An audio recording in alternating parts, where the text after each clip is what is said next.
congregation, sorry, because it's not allowed. So, welcome to our tribute to John Lewis, and thanks for coming. We are Mike Kirsten and Gail Kirsten, my wife, founders of Nassau, Unified Nassau, Florida. On behalf of Unified, we would like to thank you, the community of Fernandina Beach, for joining us to honor the legacy of John Lewis. Amen. Yay. Woo!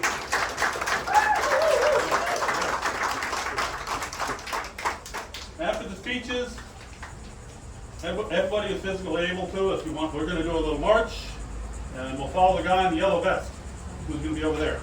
Okay. And we'll be going down a second, and then back up across the street and back around. A silent march. So, and we have water over here if anybody gets hot. So, all right. Now I would like to introduce our speakers. Sheila Koki. She's a passionate community advocate, longtime public servant, and fearless truth teller. A proud resident of Fernandina Beach, Sheila believes in the power of civic engagement, accountability, and protecting the heart of the community. And we are honored to have her speak tonight.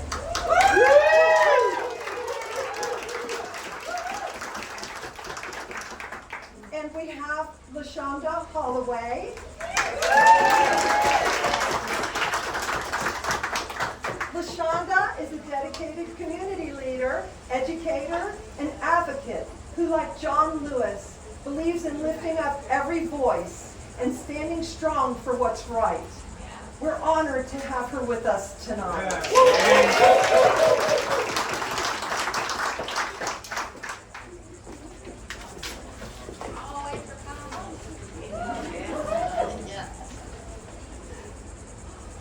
Again, thank you all for joining us. Tonight, we gather to speak of liberty and the sacred right to vote. From the founding of this nation, through every hard-won battle to expand democracy, this right has been claimed, hard-won, and a battle to expand democracy. And paid for with sweat, struggle, and sacrifice. The Voting Rights Act of 1965 was a culmination of generations of courage. And we are here tonight to honor a man who gave us everything: his sweat, his tears, and his blood to make that law a reality. Congressman John Lewis.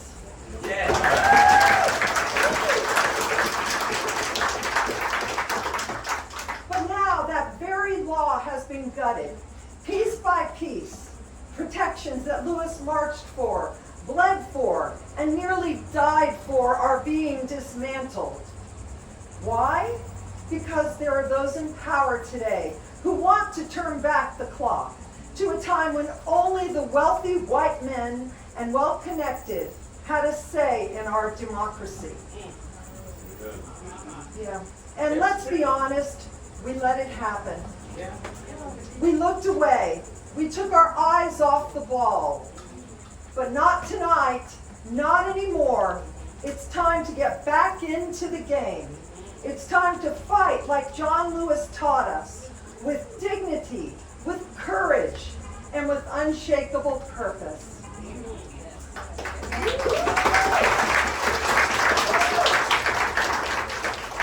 Never ever be afraid to make some noise and get in good trouble, necessary trouble. John Lewis brought all of this together by living the through line, the moral arc that stretches from the Declaration of Independence to modern democracy. He wasn't just a witness to history, he embodied it.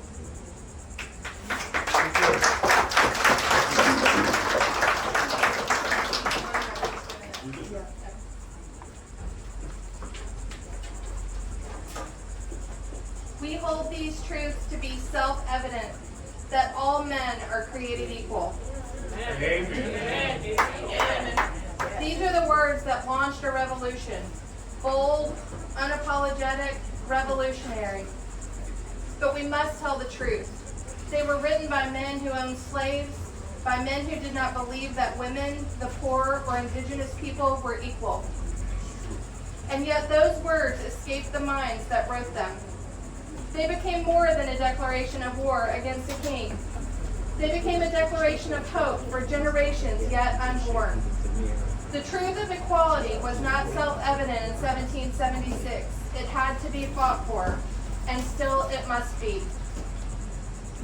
America was not born perfect, but it was born with a promise that it has yet to fully keep, and that's why we're here. We are not here to tear down the idea of America. We are here to demand that it live up to its own words. This country is ours, not because of ancestry, not because of race, not because of wealth, but because we believe in the equality that was promised even when it was denied. That belief is the most patriotic act of all. We are not asking for new promises. We are demanding the fulfillment of one.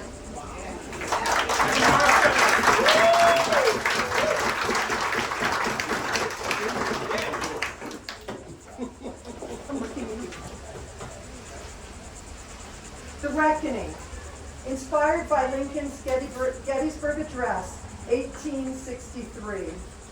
77 years after independence, our nation was torn apart, but not by foreign lands, but by the sin of slavery and the failure of conscience. At Gettysburg, Abraham Lincoln reminded us that this nation was conceived in liberty and dedicated to the proposition that all men are created equal. He did not say all men were equal, but that we must be dedicated to that cause. In the midst of the Civil War, at a battlefield where thousands died, Abraham Lincoln gave the nation a challenge. Can a nation dedicated to the proposition that all men are created equal long endure? We are still answering that question.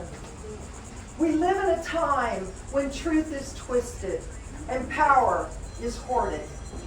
We live in a time when the word freedom is used to justify discrimination and liberty is twisted to excuse injustice. But Lincoln's challenge still stands. Are we truly dedicated to the proposition that all are equal? Because dedication is not about speeches. Dedication is action. Dedication is standing up when it's unpopular. Dedication is injustice even when it's legal. We are the heirs of those who died on that battlefield and in Selma and in Stonewall and in Charlottesville. So today, we dedicate ourselves to the unfinished work. Let our generation say, the proposition lives, the people are ready, and this government of the people, by the people, and for all the people shall not perish.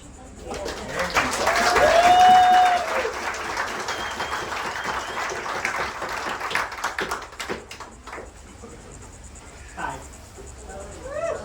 I am here to get into good trouble. However, I will read The Dreamer's Fire, which is inspired by Dr. Martin Luther King. Dr. King told us about the fierce urgency of now. And now we understand exactly what he meant. The arc of the moral universe may bend toward justice, but only if we bend it. We cannot wait until the next election. We cannot wait for courts to save us. We cannot wait for history to catch up. As Dr. King said, freedom is never voluntarily given by the oppressor. It must be demanded by the oppressed. And we demand it now. We demand the liberty that does not depend on zip code, on skin color, on who we love, or how we pray. We are not content with crumbs. We are not satisfied with symbolism. We want justice that lives in budgets. We want justice that lives in policies. We want justice that lives in school boards. We want justice that lives in workplaces. And we want it now.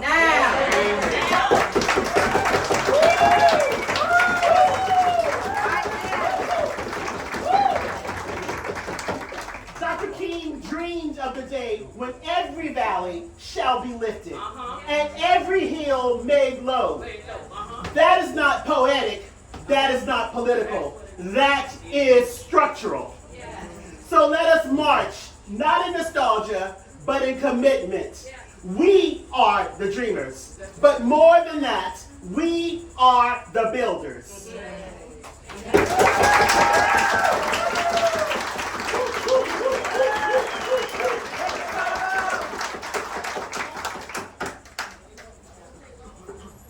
This is the Rising Voice, inspired by the women's suffrage movement of 1848 to 1920. They told us women couldn't think clearly enough to vote. That our voices were too soft, our minds too emotional. They told us to stay in the home, but we made the kitchen table a war room. We met in parlors, in churches, in secret halls. We petitioned, we testified, we protested. And yes, we were jailed. We were force-fed in prison cells, dismissed by presidents, and mocked by newspapers. And still, we rose. In 1920, after 72 years of struggle, women won the right to vote. We were not granted the right to vote. We seized it. And still, even after 1920, many of our sisters, black, brown, immigrant, were left behind. So we say this today. Equality is not equality if it leaves anyone out. So the suffrage movement didn't end in 1920, it only changed shape. And now it's up to us. When any voice is silenced, all voices are threatened. So we speak now not just for women, but everyone whose vote is suppressed, whose agency is denied, and whose freedom is unfinished. The right to vote is not just a symbol, it's a tool by which we build the future. And we're not just voting for ourselves, we're voting for the daughters, the grandmothers, the forgotten, the future. We're not asking for permission anymore. We are speaking, and we will be heard.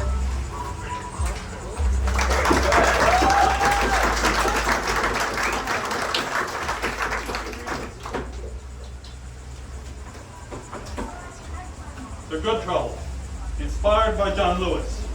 I was beaten on the Edmund Pettus Bridge for daring to believe that black people should be able to vote. I was arrested more than 40 times.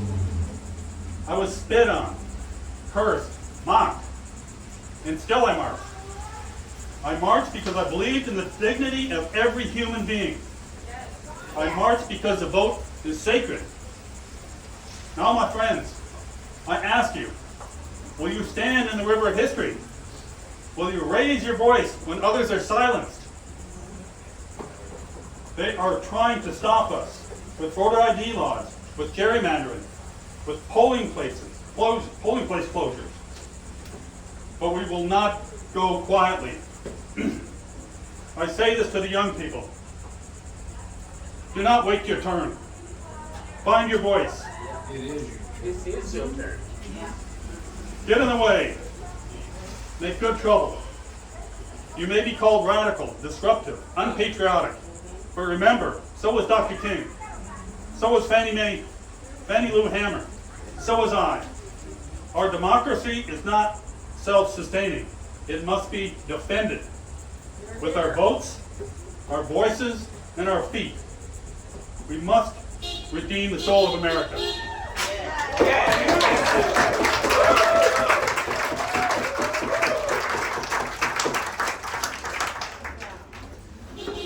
I am just excited to see all of your faces, in particular the young faces. And so I just want to let the young people know that John Lewis was 18 years old when he was beat just trying to vote. I would hope that you all would vote. But right now what I want to do is give a tribute to John Lewis, the bridge between then and now. Let us remember a man who walked with history and then carried it forward. John Lewis did not just witness the struggle for freedom, he stood in its fire. He was the son of a sharecropper, born into a world that tried to tell him his life would not matter. As a boy, he heard the promise of the Declaration of Independence and believed it could include him. As a young man, he marched for the very ideals Lincoln died defending. He fought for the right that women bled for, the right to vote. He stood beside Dr. King and helped give shape to the dream. And through it all, he gave us something else, something no one else could.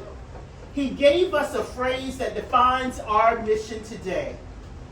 Get in good trouble, necessary trouble, and redeem the soul of America. John Lewis.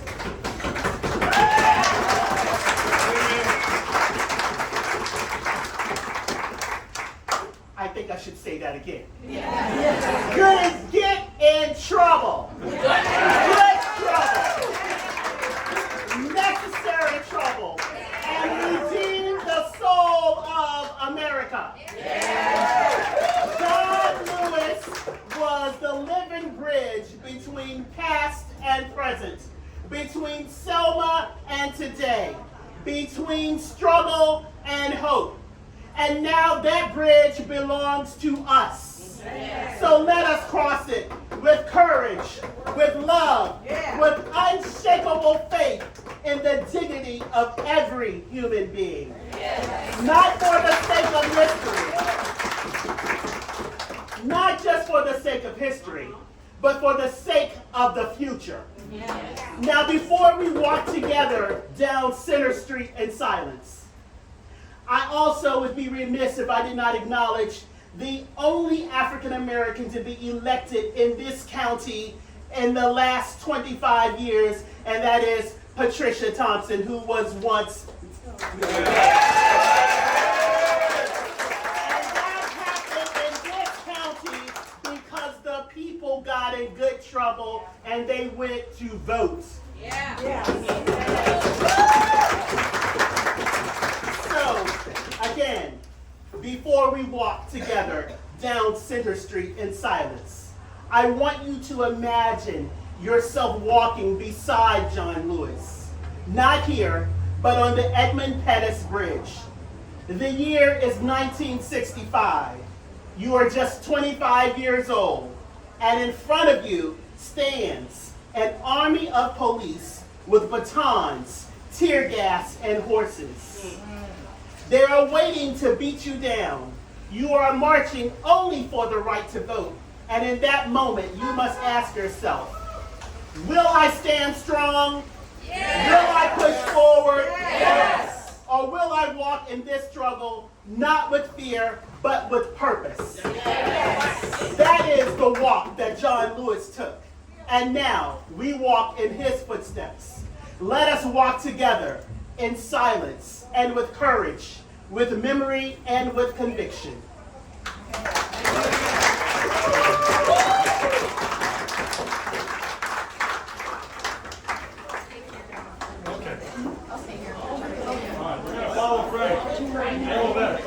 Mike said just leave it.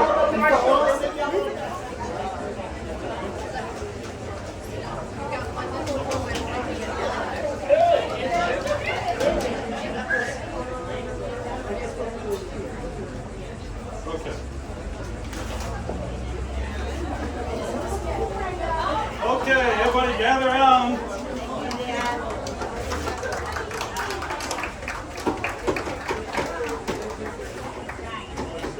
Okay. Passing the torch. John Lewis brought us closer to the promised America with the Voting Rights Act. He didn't just speak about freedom, he walked into danger for it.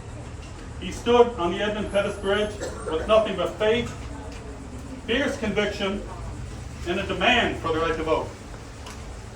And for a moment in our history, the tide turned. The nation took a step toward justice with the passage of the Voting Rights Act of 1965, and closer to the promise of the Declaration of Independence. But now that promise is being rolled back, undone by the forces of hatred and fear that John Lewis spent his life confronting. We stand on the shoulders of giants like John Lewis. They showed us the way. They gave us the tools. And now it's our turn. Our turn to fight for the freedoms they risked everything to secure. Our turn to carry forward the words, all are created equal.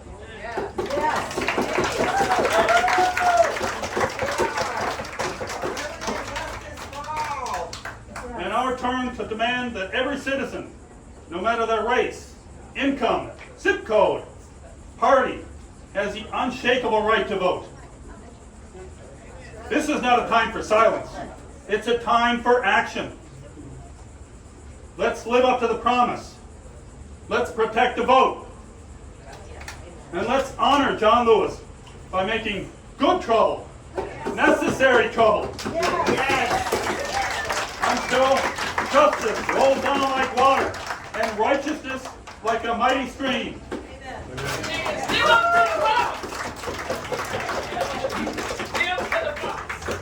Thank you all for joining us tonight. Thank you. We hope you leave with some inspiration that John Lewis gave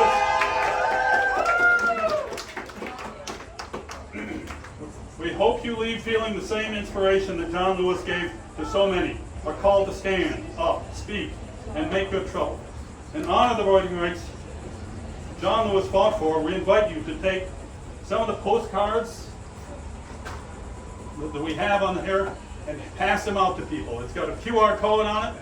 You scan it and you can check your status, make sure your vote by mail is intact, because every 2 years it disappears.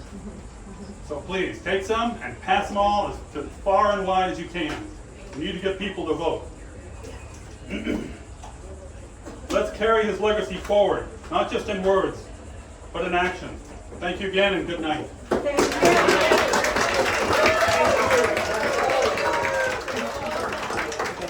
Thank you to our speakers.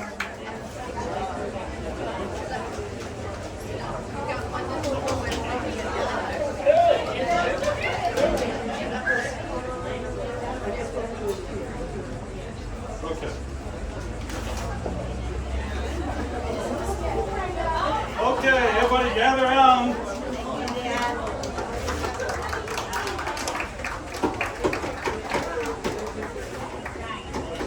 Okay, passing the torch.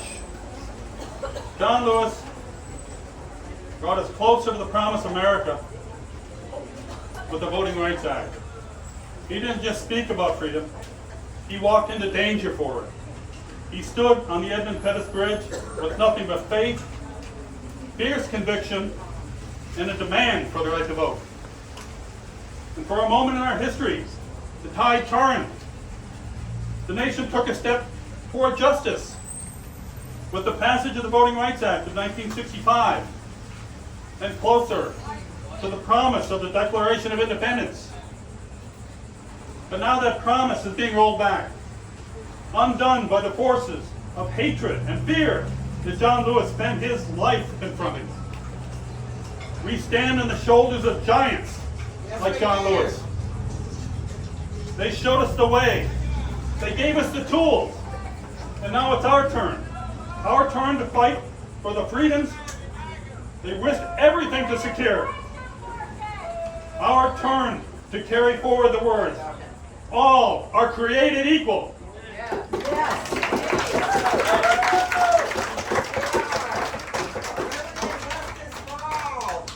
And our turn to demand that every citizen, no matter their race, income, zip code, party, has the unshakable right to vote. This is not a time for silence. It's a time for action. Let's live up to the promise. Let's protect the vote. And let's honor John Lewis by making good trouble, necessary trouble, until justice rolls down like water and righteousness like a mighty stream. Still up to the box! Still to the box! Thank you all for joining us tonight. Thank you. We hope you leave with some inspiration that John Lewis gave us. We hope you leave feeling the same inspiration that John Lewis gave to so many. A call to stand up, speak, and make good trouble. In honor of the voting rights John Lewis fought for, we invite you to take some of the postcards that we have on here and pass them out to people. It's got a QR code on it. You scan it and you can check your status, make sure your vote by mail is intact, because every 2 years it disappears. So please take some and pass them all as far and wide as you can. We need to get people to vote. Let's carry his legacy forward, not just in words, but in action. Thank you again and good night. Thank you.